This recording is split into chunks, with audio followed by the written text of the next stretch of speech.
A pergunta de hoje é: quais as sementes que você tem lançado na terra? Você tem ciência de que quem vai colher, quem vai se alimentar das sementes que estão sendo jogadas por você é você mesmo? Eu sei que é uma pergunta conflitante, mas a gente precisa se analisar e ver. Essa pergunta me conforta ou me assusta? Quais sementes eu tenho lançado na terra? Não existe a possibilidade de plantar morango e colher laranja. E quem vai se alimentar do que plantou sou eu. A lei da semeadura. Pega a tua Bíblia, a Bíblia de papel, porque é um privilégio que nós temos. A gente está em Gênesis capítulo 29. Apenas a parte B do versículo 25 diz assim: porque o Senhor me enganou. Isso aqui é uma fala de Jacó. E deixa eu te explicar. Jacó seguiu viagem rumo à casa de Labão. Lembra? O tio dele. No caminho, ele viu um poço. E nesse poço haviam 3 rebanhos de ovelhas e alguns pastores de ovelhas. Eles estavam esperando todos os pastores de todos os rebanhos estarem juntos para tirar a água daquele poço no mesmo tempo, para removerem juntos a pedra que estava em cima do poço, que era uma pedra muito pesada, e a gente vai conversar sobre isso em breve, muito em breve. Vai ter um spin-off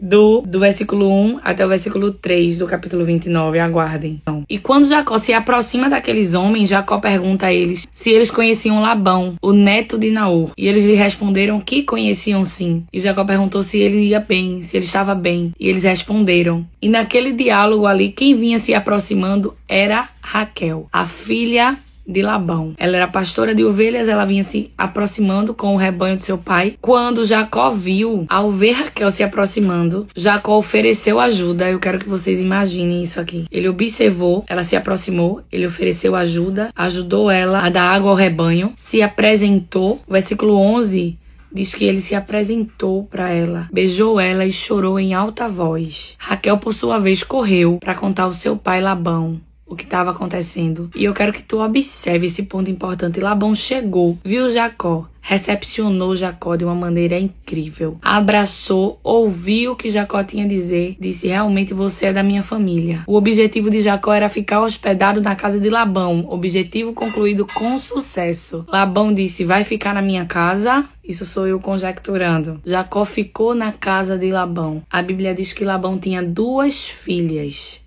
Presta atenção nisso aqui. Lia, e a Bíblia vai dizer no versículo 17, os olhos de Lia eram sem brilho, mas Raquel tinha muita beleza. Labão tinha 2 filhas. Raquel foi a que Jacó conheceu primeiro, mas aí Labão chamou 1 mês depois, que Jacó estava hospedado na casa de Labão. Labão disse assim: não é justo que você esteja aqui trabalhando de graça. Me diga quanto você quer receber, quanto é o seu salário para que eu lhe pague. E a resposta de Jacó foi inusitada. Ele disse: eu quero trabalhar 7 anos para me casar com Raquel. 7 anos para os hebreus e para o Oriente Médio representa completude. Ele disse: eu vou trabalhar 7 anos sem receber 1 centavo para me casar com Raquel. Esse tempo também estava atribuído ao valor que ele dava a Raquel. Ele estava dando muito valor, ele estava dizendo: ela é digna que eu trabalhe 7 anos por ela. Era como se fosse um dote de serviço. Você não precisa pagar nada, eu vou trabalhar em serviço. Eu não quero dote, eu quero receber ela como minha esposa. Jacó estava apaixonado. Até aí tudo bem, porque até aí foi o que ele se propôs. E passados 7 anos, a Bíblia diz que ele estava tão apaixonado que ele trabalhou 7 anos como se fosse alguns dias. Ele se esforçou, ele suou, ele criou expectativa. Chegou o último dia dos 7 anos e ele foi conversar com Labão.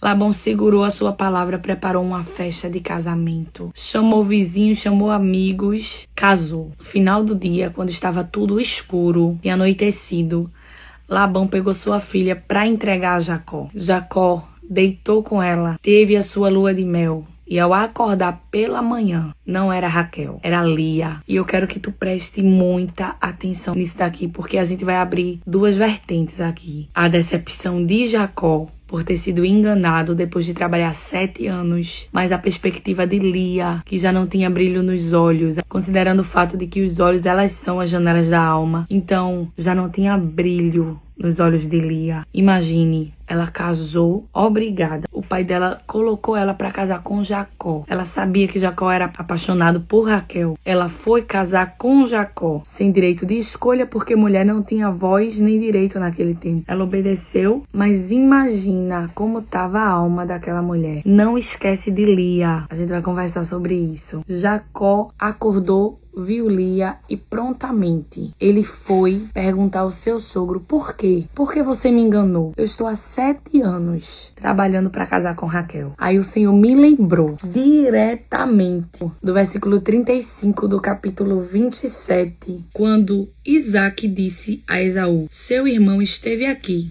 e me enganou. Eu preciso te dizer que as nossas sementes, elas voltam para nós em frutos. Jacó enganou Isaac, enganou Esaú. Ele plantou o engano em Isaac e ele colheu o engano em Labão. E a consequência do engano foi trabalhar mais 7 anos para casar com Raquel. Ele não podia reclamar. Por quê? Porque ele estava colhendo o que ele tinha plantado. Ele plantou engano, então ele colheu o que ele plantou lá atrás. Aí a gente diz assim, mas é injusto porque ele trabalhou 7 anos para casar com Raquel.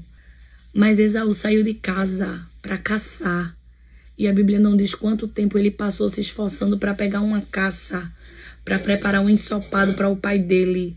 E talvez a expectativa dele fosse: eu vou preparar o melhor ensopado porque hoje é o dia de eu receber a minha bênção. E Jacó foi primeiro, enganou o pai dele, tomou a bênção dele. Então, confronto, a palavra nos confronta. Nem sempre a palavra vai vir para passar a mão na nossa cabeça. Na maioria das vezes é correção.